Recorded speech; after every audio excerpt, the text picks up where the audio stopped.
현대 마귀의 유혹 여섯 번째 마지막 시간입니다. 돈이 하나님보다 힘 있다는 유혹, 여기에 빠지지 말라. 이것이 오늘 말씀의 주제입니다. 한 집사님이 로또에 당첨이 되었습니다. 어떻게 써야 되나 기도하는 중에 목사님을 찾아왔습니다. 목사님, 하나님 은혜로 로또에 당첨되었습니다. 아내한테 말하려고 했더니 아내는 심장이 약해서 졸도할 수도 있어서 고민됩니다. 목사님이 말합니다. 그렇군요. 더 기도하며 신중해야겠습니다.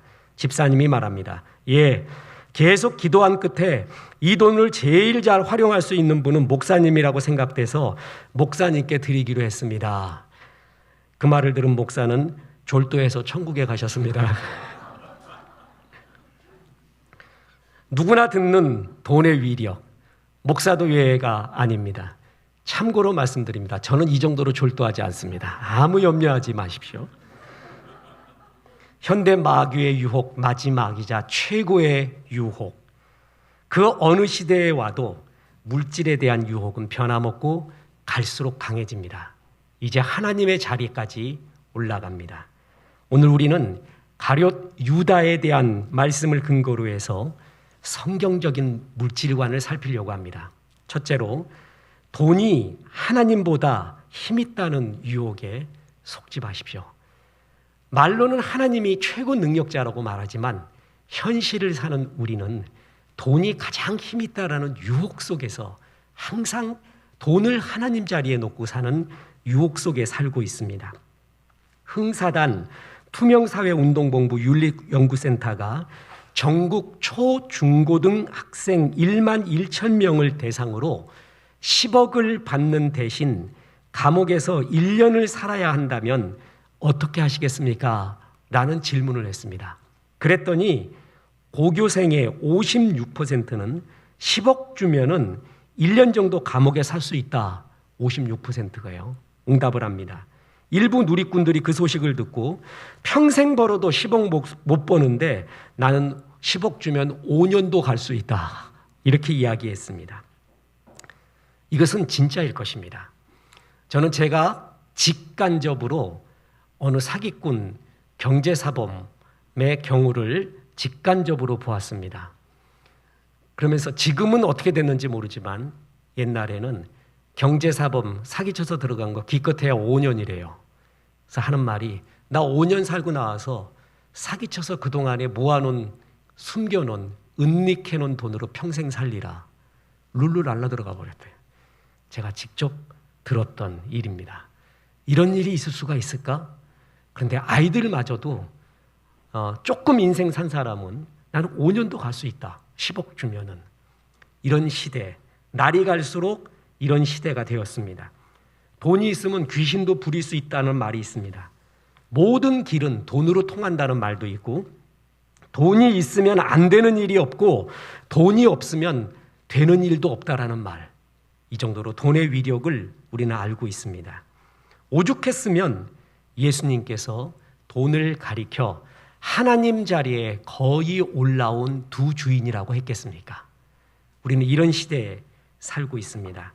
돈으로 권력, 명예, 쾌락, 신분을 살 수 있는 건 분명하고 심지어는 지식과 사랑까지 살 수 있다고 믿는 것이 오늘날 시대입니다. 왜 그런 줄 아십니까?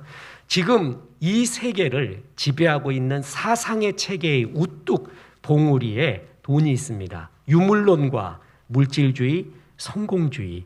이것은요, 진화론도 마찬가지입니다. 하나님이 살아계시다라는 것을 가정하고 없어버리고 우리는 물질로부터 시작했어요. 삶의 목적도 없어요. 그런 가운데 우리의 사상의 꼭대기에는 물질, 돈이 가 있는 것입니다. 정직하고 정직하게 생각해 봅시다. 우리가 고민하고 아파하고 눈물을 흘리는 것의 90%는 돈 때문에 그렇습니다. 다 벗겨보세요. 그리고 심층 구조를 발견해 보세요. 돈의 문제가 우리의 거의 모든 괴로움과 눈물의 문제가 굉장히 많이 있다는 것입니다.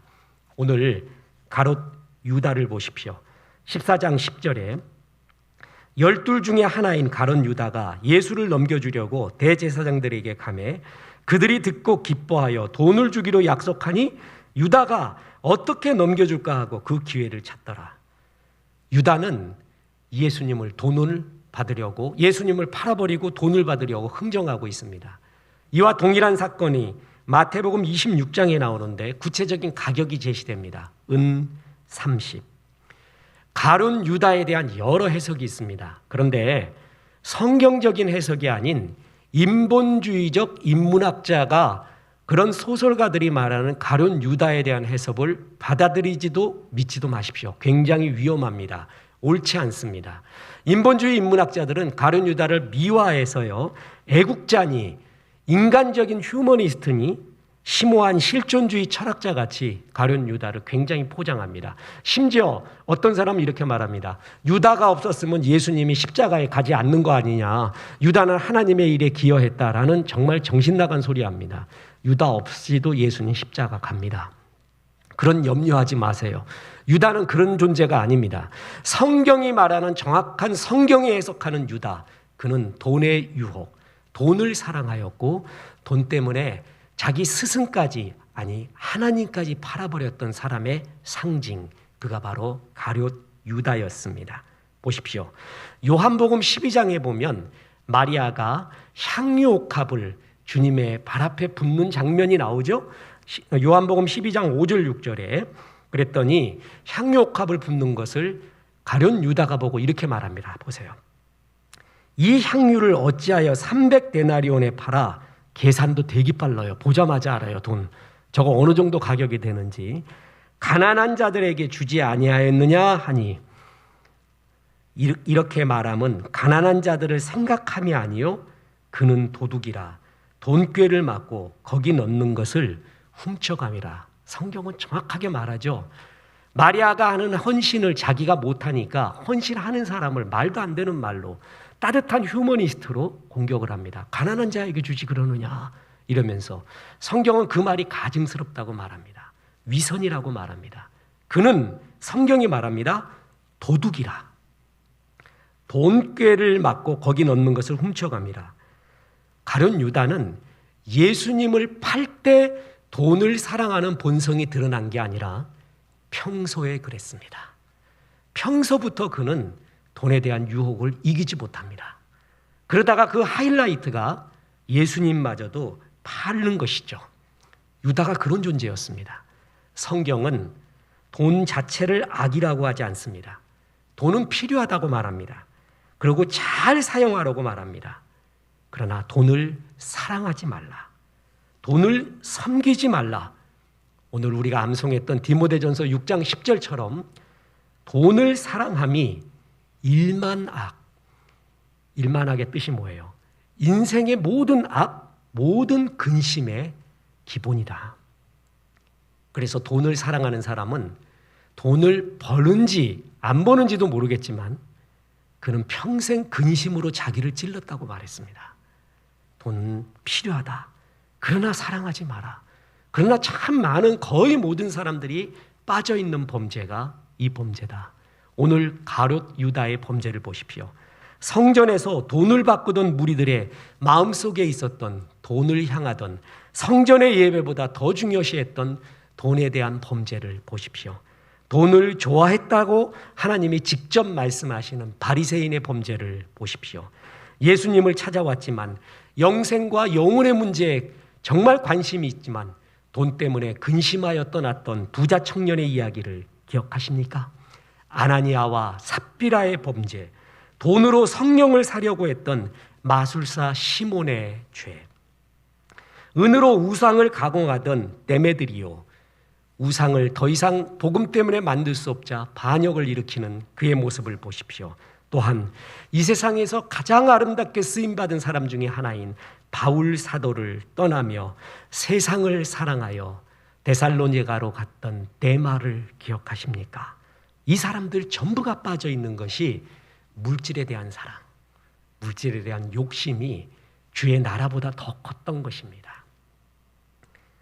인류 최후의 전쟁이 아마겟돈이라고 합니다. 이걸 어떤 옛날 부흥사님이 이렇게 말했습니다. 그 전쟁은 아마겟돈 때문에 벌어지는 전쟁이라고 합니다. 그래서 아마겟돈입니다. 갯돈을 부었는데 그걸 띄어먹고 도망갔던가, 그래갖고 그게 세계 전쟁이 나가지고 전 세계가 멸망하는, 아마 갯돈 때문에 일어나는, 결국 돈 때문에 우리가 다 멸망한다.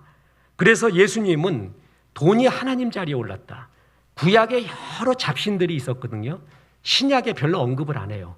예수님 그런 거 얘기 않고 딱 하나만 얘기합니다. 다 죽어버렸어. 구약의 잡신들이 다 거짓이라는 거 알았어요. 근데 하나가 살아남았는데 너무 막강해요.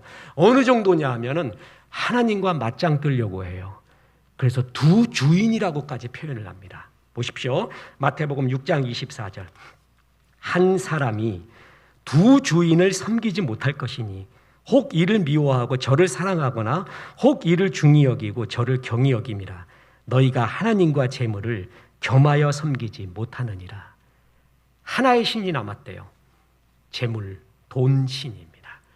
그것은 어느 정도의 힘이냐 하면 예수님이 말씀할 정도로 하나님과 같은 반열에 너희가 두고 있다 할 정도로 우리는 이것을 실감하는 시대에 살고 있습니다. 여러분, 출애굽기에 나오는 10계명의 제1계명을 기억하십니까? 출애굽기 20장 3절에 이렇습니다. 너는 나 외에는 다른 신들을 내게 두지 말라. 저도 구약을 전공했습니다. 하나님을 위한, 하나님만 섬기라는 절대 하나님을 향한 구절이다고만 생각을 했어요. 그런데 돌아보니 그게 아닙니다. 이것은 하나님만 섬기라는 구절이지만 우리 인간을 가장 인간답게 만드는, 인간을 가장 행복하게 만드는 하나님의 1계명입니다. 왜 그런 줄 아십니까?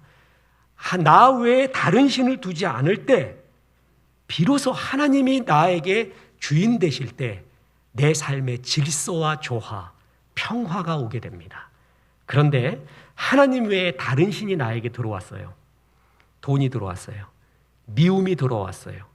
육신의 정욕, 안목의 정욕, 이생의 자랑이 하나님보다 더 큰 나의 신으로 들어왔어요. 그때부터 나의 삶의 질서와 조화가 깨지기 시작합니다. 평강이 깨집니다. 삶의 의미가 깨지기 시작합니다. 그래서 나 외에 다른 신을 내게 두지 말라는 이 1계명은 하나님이 일부러 1계명을 둔 거예요. 다른 것보다 첫 번째로 두신 이유가 여기서부터 삶의 모든 질서와 은혜와 조화가 이루어지기 시작하는 거예요. 다른 게 들어오면서부터 내가 망하기 시작합니다. 내 마음은 요동치기 시작합니다. 흔들리기 시작합니다. 평강이 없어집니다. 그리고 그걸 이루었어요. 돈신이 들어왔어요. 취했어요. 평생 근심이 나를 찌릅니다. 만족이 안 됩니다. 허무가 옵니다. 조금 덜하는 마음이 나를 지배합니다. 명예가요? 명예가 와도 이 명예 깨지면 어떡하나? 이 자아의 우상이 됩니다. 육신의 정욕, 안목의 정욕, 그 끝은 허무입니다. 다른 것이 신이 들어와서 날 지배하면서 내 삶은 망가지기 시작하는 거예요. 그래서 하나님은 1계명으로 이걸 둔 겁니다. 하나님이 신이다. 다른 것이 마음에 들어가면 안 된다. 물질의 필요를 위해 기도하는 것은 정말 필요합니다. 주님이 필요는 반드시 채워준다고 했습니다. 오죽했으면 주기도문에서 주님 가르쳐준 기도에서 일용할 양식을 위해 기도하라고 말했잖아요. 이것은 필요한 거예요. 나의 거주할 집, 최소한의 생활비, 최소한의 문화생활, 모든 것들은 주님이 이런 것을 기도할 때 너 왜 속되느냐, 그런 걸 기도할 수 있느냐, 그렇게 말하지 않습니다. 이건 일용할 양식에 속합니다. 그래서 그런 기도는 당연한 필요를 위한 기도입니다. 그것은 기도해야 됩니다. 그런데 항상 그 이상의 것을 너무너무 추구하는 거예요. 그게 전부가 돼버렸어요. 그럴 때 그것이 신이 되어 갑니다.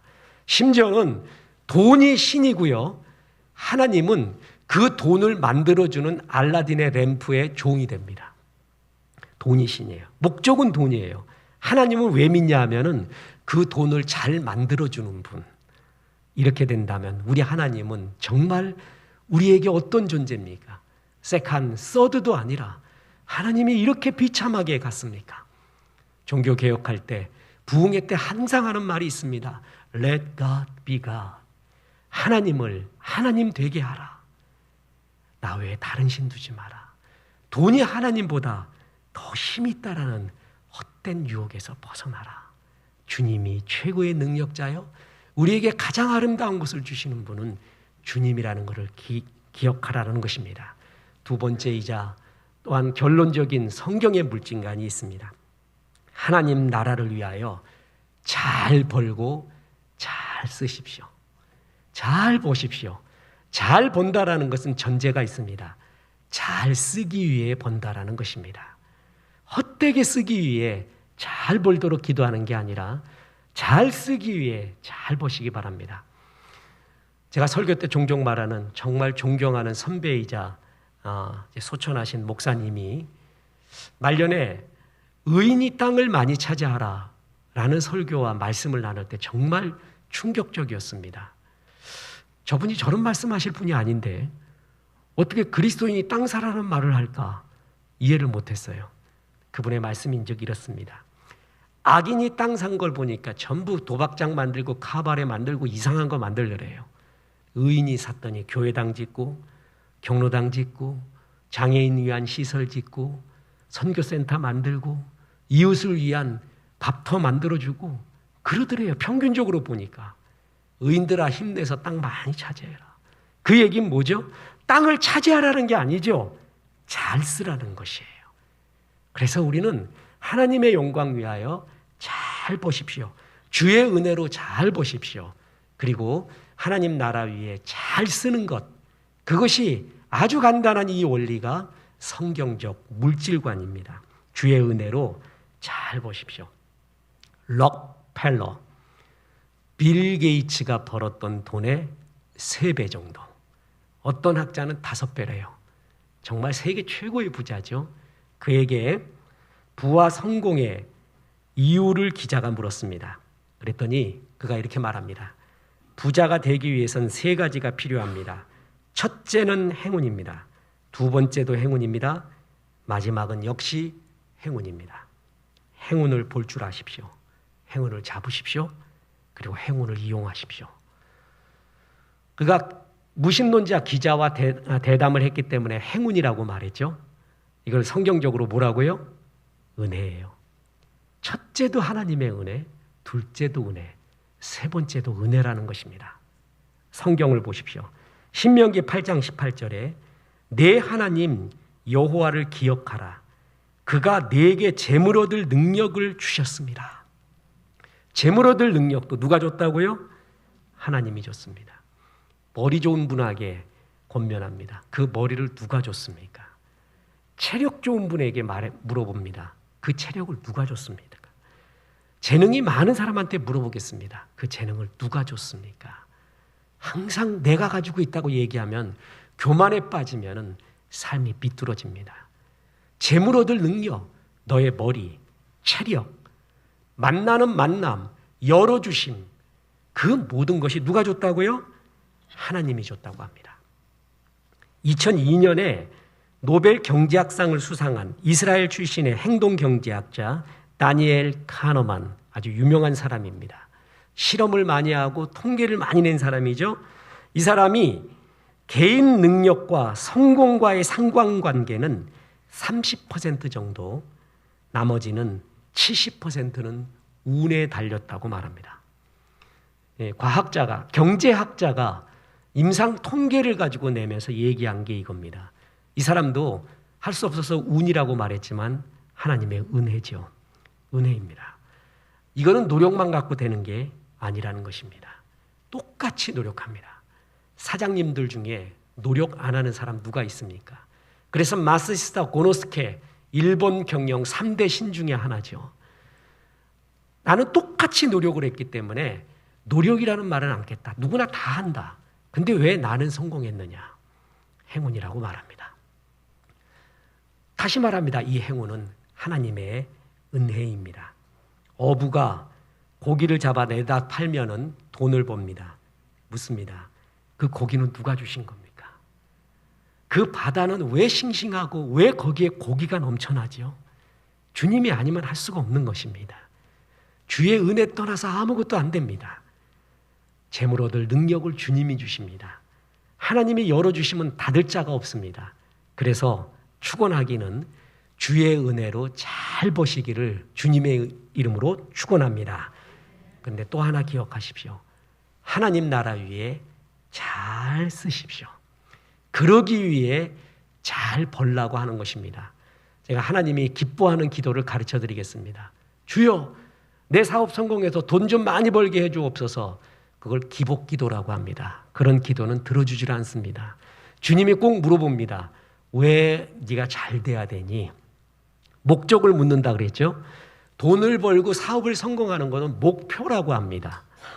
목적이 중요해요. 목적은 하나님 나라 위에 쓰기 원합니다. 전도선교 구제하고 주님의 교회 위에 잘 쓰기 원합니다. 그게 목적이에요. 너에게 목적이 있느냐? 주님은 목표를 축복하는 게 아니라 목적을 축복합니다. 그래서 이렇게 기도하십시오. 주님, 나는 돈 잘 벌 수 있게 기도하지는 않겠습니다. 저는 우리 교회에서 11조 제일 많이 내는 성도, 선교 구제할 때 제일 앞장서는 성도가 되게 도와주옵소서. 그게 그거야. 그런데 완전히 뉘앙스가 다릅니다. 완전히 목적 자체가 다릅니다. 하나님이 너 참 머리 좋다. 근데 믿음의 머리 가지고 있다. 그런 것을 축복합니다. 그렇죠? 잘 쓰기 위해 잘 버는 기도가 나와야 되는 것입니다. 내 돈을 스토리화 시켜야 됩니다. 하나님이 내게 주신 재능, 시간, 물질, 이 열정, 모든 것을 스토리화해야 돼요. 지금 말했던 것은 전부 삶의 재료입니다. 시간도, 재능도, 열정도, 건강, 물질, 모든 것은 삶의 재료예요.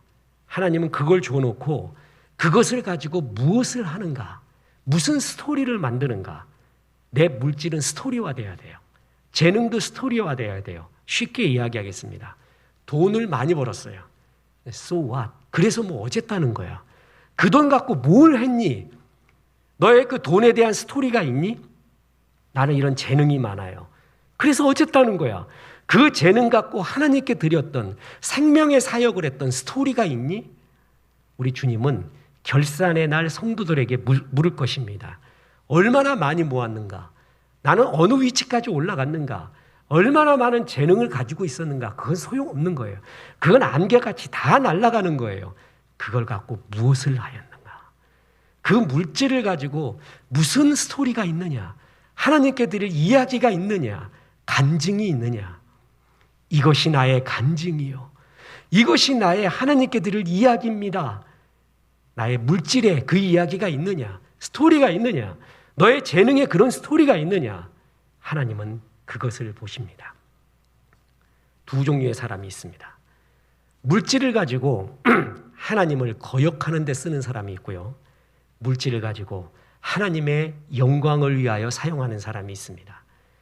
하나님을 거역하는 데 썼던 대표적인 사람이 구약에 나오는데 그의 이름이 요나입니다. 구약의 요나는요, 신약의 바리새인과 거의 동일합니다. 그래서 우리 가운데 제거해야 될 두 가지가 내 속에 있는 요나와 내 속에 있는 바리새인이에요. 제가 옛날에 간증했죠. 3부 예배 때 바리새인에 대해 연속 4주를 5주인가 한 달을 강의한 적이 있습니다. 그랬더니 그때 반응이 제일 많았어요. 목사님 날 미워하십니까? 대놓고 그랬어요. 어떤 분은.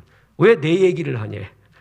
왜 나한테 하는 말 같다 그러고 어떤 분은 나를 들으라고 하시는 소리죠. 대놓고 말하더라고요. 그 얘기는 뭐죠? 전부 우리 속에 바리새인 요소들이 있다는 거예요. 신앙에. 요나적인 요소가 있다는 거예요. 진짜 바리새인 강의해 보십시오. 전부 자기 얘기예요. 전부 나 들으라고 하는 소리 같다고 얘기할 거예요. 마구마구 찔릴 거예요. 요나가 그랬습니다. 니느웨로 가서 심판을 예언하라. 싫대요. 거기 우리 이스라엘하고 너무나 원수된 우리나라에게 정말 나쁜 나라야. 난 거기에는 못 전하겠습니다. 그리고 도망을 갑니다. 니느웨와 제일 반대되는 다시스로 도망을 갑니다. 그래서 욥바라는 항구에 도착을 합니다. 그 이야기가 요나서 1장 3절에 나옵니다. 그러나 요나가 여호와의 얼굴을 피하려고 일어나 다시스로 도망하여 욥바로 내려갔더니 마침 다시스로 가는 배를 만난지라 여호와의 얼굴을 피하여 그들과 함께 다시스로 가려고 뱃삭을 주고 배에 올랐더라. 저도 구약을 전공하고 요나서 갖고 MDB 신학 석사 논문까지 썼습니다. 그런데 그래서 도망가는 요나 이 정도로만 했거든요. 근데 한 구약 학자가 여기에 또 깊은 뜻을 발견했습니다. 자, 보세요. 다시스로 가려고 뱃삭을 주고 배에 올랐더라. 이 구절을 하면서 그때 당시 물물 교환의 그런 경제였대요. 고대 근동이. 캐시, 현금을 가지고 있는 사람이 별로 없었대요. 그런데 요나는 주머니에 큰 장거리 배의 뱃삭을 금방 지불할 만한 현금이 그의 주머니에 있었대요. 그는 그걸 갖고 하나님을 대적하는 데 사용을 했습니다. 돈이 많으면 하나님께 도망치기가 더 쉽습니다. 내가 카드가 많아요. 그러면은 하나님 없어도 이것도 살 수 있고 저것도 할 수 있고 저것도 할 수 있고, 카드 많은 사람들 하나님 앞에 별로 충성스럽지 않는 경우가 많습니다. 하나님 없어도 내가 필수적이고 즐거워하고 기뻐하고 존경받을 만한 카드들이 너무 많아요. 그 카드 갖고 주께 영광 돌리지 않고 하나님 배제하고 자기 영광 위해서, 자기 생각 위해서 살았던 사람의 상징, 그가 바로 요나였습니다. 그는 돈이 많았다. 나도 깜짝 놀랐어요. 요나를 그렇게 해석하는가? 그러나 굉장히 공감이 있습니다. 자기가 가진 것으로 하나님을 대적하고 하나님께 영광 돌리지 않은 사람이었습니다. 그런데 자기가 가진 돈으로 하나님께 영광을 위해 썼던 대표적인 사람이 다윗입니다. 다윗의 왜 다윗인가를 말하는 아름다운 구절, 사무엘하 7장 2절. 왕이 선지자 나단에게 이르되 볼지어다 나는 백향목 궁에 살거늘 하나님의 궤는 휘장 가운데 있도다. 잘 됐을 때 드는 미안한 마음. 나는 역시 멋져 우쭐 이생의 자랑이 아닌 정말 잘 됐을 때 느끼는 미안함이 최고의 지성인이거든요. 나는 왜 이런 머리가 있을까? 이런 시를 쓸까? 이렇게 성공할까? 난 그런 존재가 아닌데 하는 미안함, 그게 제일 매력적인 사람이거든요. 다윗은 성공했을 때 내 집을 보며 내 집은 백향목궁이다. 그런데 하나님의 언약궤는 염소의 가죽으로 만든 게달의 장막이 아직도 있구나. 그 미안한 마음, 주님을 진짜 사랑하는 마음, 그래서 내 마음에 합한 자예요. 그때부터 다윗은 성전 건축을 원했습니다. 모아놓은 돈, 할 만한 재능, 모든 여론 다 가능했어요. 그런데 주님이 너는 피를 많이 흘려서 네 손으로 성전 건축을 안 된다. 그럴 때 다윗은 스톱합니다. 그리고 성전 건축을 할 수 있도록 후손들이 모든 땔감을 준비합니다. 솔로몬이 성전 건축을 했죠. 다윗이 준비해 놓은 모든 재료, 모든 돈, 모든 것으로 성전 건축을 한 겁니다. 다윗이 이제 남은 인생의 여력은 주의 성전 건축을 위하여 모든 것을 내려놓았습니다. 바로 이것입니다. 잘 씁니다. 그것이 스토리 있는 돈입니다. 우상에 빠지지 마십시오. 노예에 빠지지 마십시오. 안 쓰고 인색하고 모으는 노예에 빠지지 마십시오. 잘 모으십시오. 주의 나라 위에 잘 쓰십시오. 하나님의 일이 있을 때 인색하지 마십시오. 저 일은 내 일이 아니라고 돈 쓰는 일에 인색하지 마십시오. 그거 결국 다른 주인을 섬기는 것과 동일합니다. 마음이 있는 곳에 물질이 있다고 했습니다. 주님은 물질의 헌신을 물질로 보지 않고 마음으로 봅니다. 네 마음이 어디에 가 있구나. 그 사람 시간을 어디에 쓰는가? 물질을 어디에 쓰는가 보면 그 사람 마음을 정확하게 합니다. 하나님 나라 위에 잘 쓰십시오. 그래서 전도서는요, 돈으로만 살 수 있는 것, 돈으로 얻을 수 있는 행복, 그 행복의 허무함을 말하고 있는 것입니다. 보십시오. 전도서 5장 10절에 보면 은을 사랑하는 자는 은으로 만족하지 못하고 풍요를 사랑하는 자는 소득으로 만족하지 아니하나니 이것도 헛되도다. 돈 좋아해가지고 돈 많이 모으면 기쁜 줄 알았더니 그게 아니더라는 거예요. 그것으로 최고의 기쁨이 이루지 않더라는 거예요. 내 평생 그렇게 은을 사랑했는데 그걸로 만족이, 인생의 기쁨이 깊은 기쁨이 없더라는 것이에요.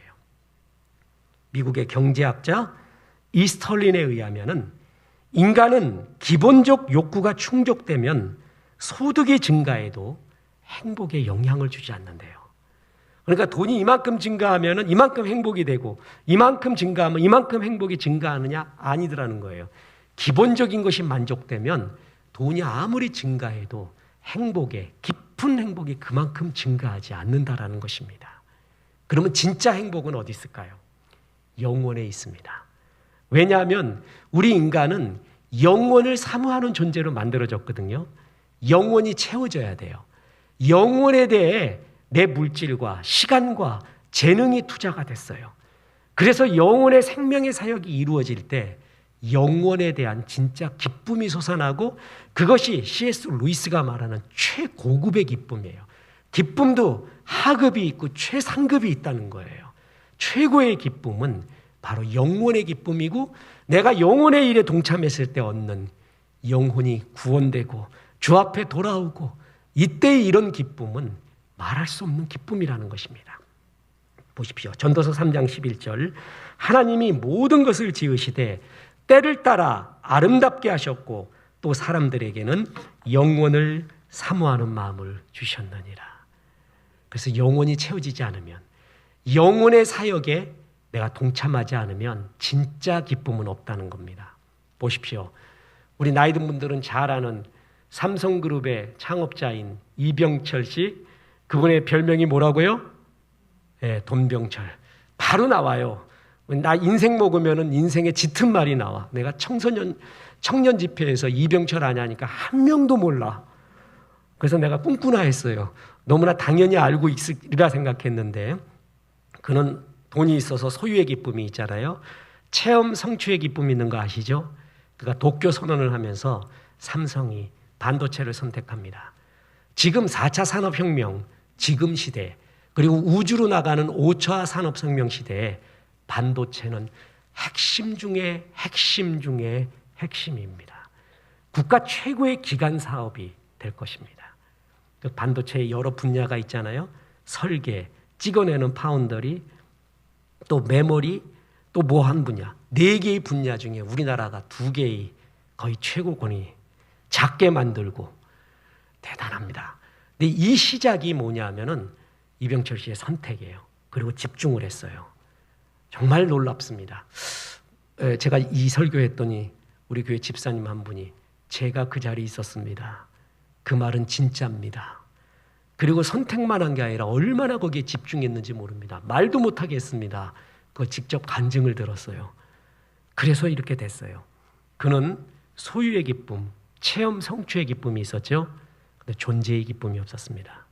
그가 죽기 전에, 병에 걸려 죽기 전에 카톨릭 사제에게 24가지 질문, 우리 교회 전도지로 나왔고 지금 그게 정말 제일 효과적이었습니다.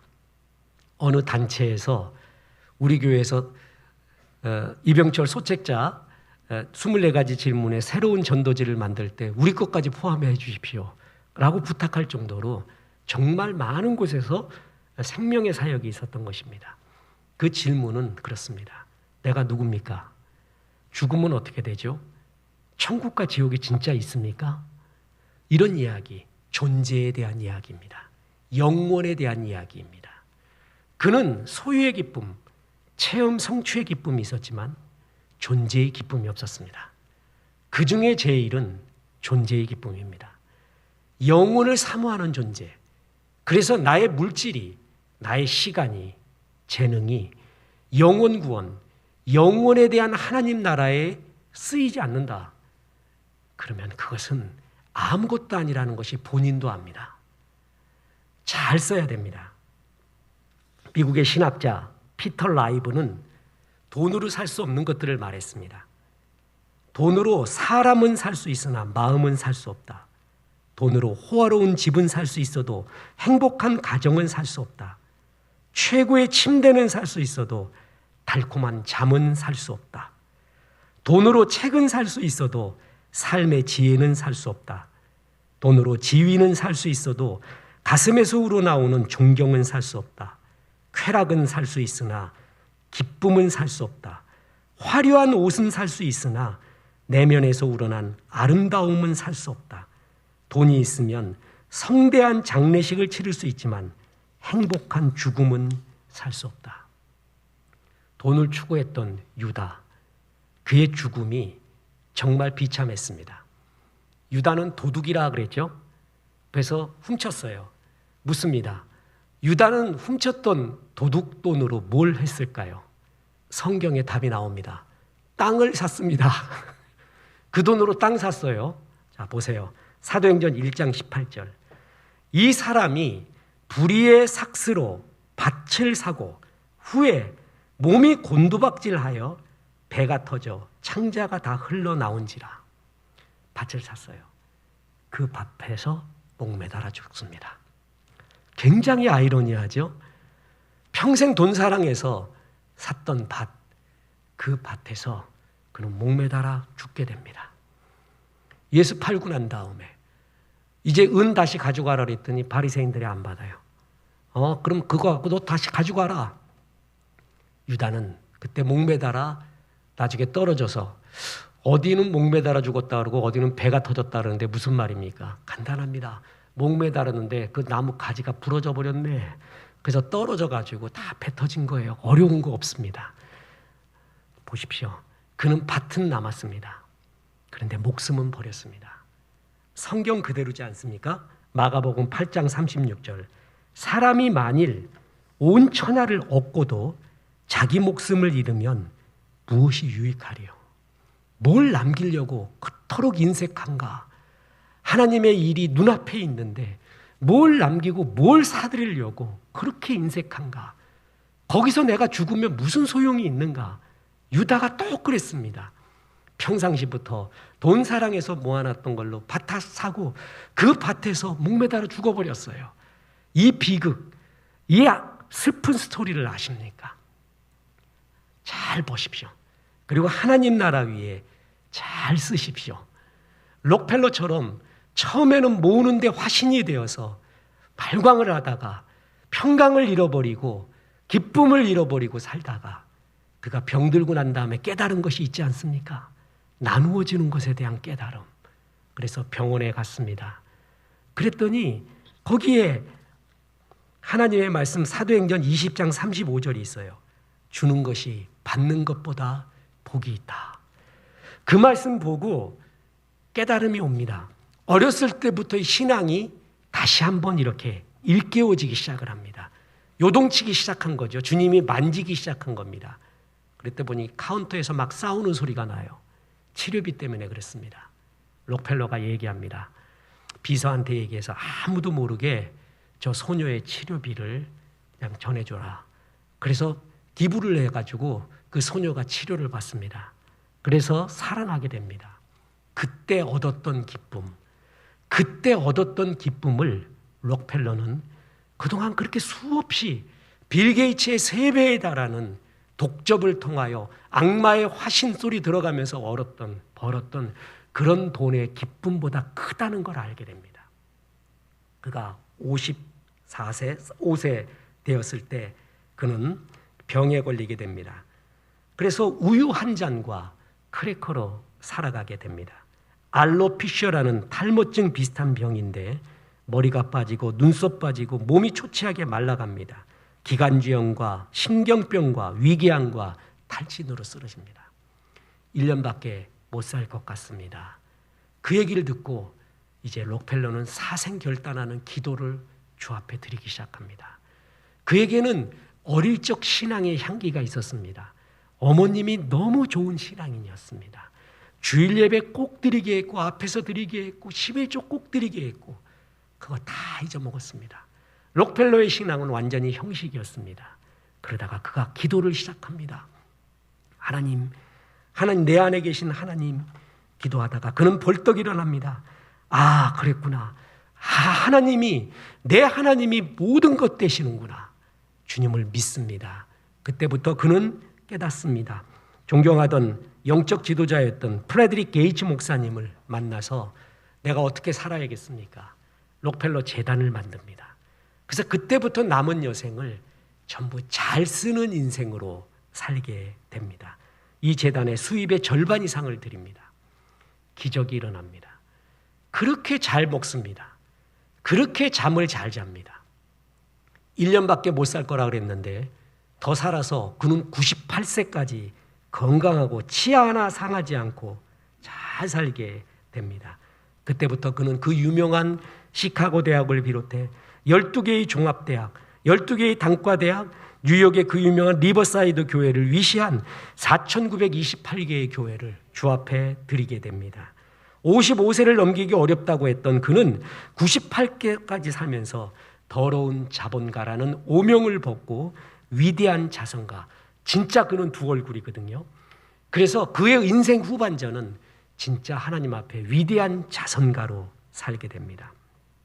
98세가 되어 죽음이 가까이 오는 것을 느끼는 순간 그는 55세 때 죽을 지경에서 침대 앞에 드렸던 하나님 앞에서의 기도를 떠올렸습니다. 그리고 똑같이 기도했습니다. 오 나의 하나님, 제 인생의 전반기 55년은 쫓기듯 돈을 쫓아 불행하게 살아왔지만 지난 43년은 정말 행복했습니다. 그동안 저를 지켜주신 것에 감사드립니다. 이제는 그만 주님을 만나고 싶습니다. 더 이상의 여한이 없습니다. 주님 감사합니다. 그리고 그 다음날 새벽 그는 조용히 눈을 감고 소천하게 됩니다. 돈을 하나님 자리에 올려놔서는 안 됩니다. 그리고 주님 나라 위에 잘 버십시오. 그리고 주님 나라 위에 잘 쓰십시오. 인생은 두루마리 휴지와 같습니다. 젊을 때는요, 빼면은 그렇게 안 돌아가요. 늦게 가요. 근데 말년에 갈수록 그렇게 빨리 돌아갈 수가 없습니다. 일주일이, 한 달이, 1년이 어떻게 빨리 가는지 모릅니다. 내가 이루었던 것, 쌓아놓았던 것, 자랑하고 싶었던 것이 아무것도 아닌 안개와 같다라는 것을 느낍니다. 영혼의 일을 하지 않았던 사람, 쌓아놓았던 사람, 하나님과 이웃 앞에 인색했던 내 삶은 나중에 정말 초라한 인생, 아무것도 아닌 인생이 됩니다. 나의 재물로, 나의 시간으로, 나의 재능으로, 나의 마음으로 영혼의 일을 하십시오. 전도하고 선교하고 구제하고 교회에서 우리의 사랑하는 영혼들을 잘 양육하는 하나님의 가치관을 심어주는데 잘 사용하십시오. 주의 은혜로 잘 벌기 바랍니다. 그리고 잘 쓰기 바랍니다. 그래서 네 인생 정말 멋진 인생이었다는 주의 칭찬 들으시기를 주 예수의 이름으로 축원합니다. 너 시험을 당해 찬송합니다.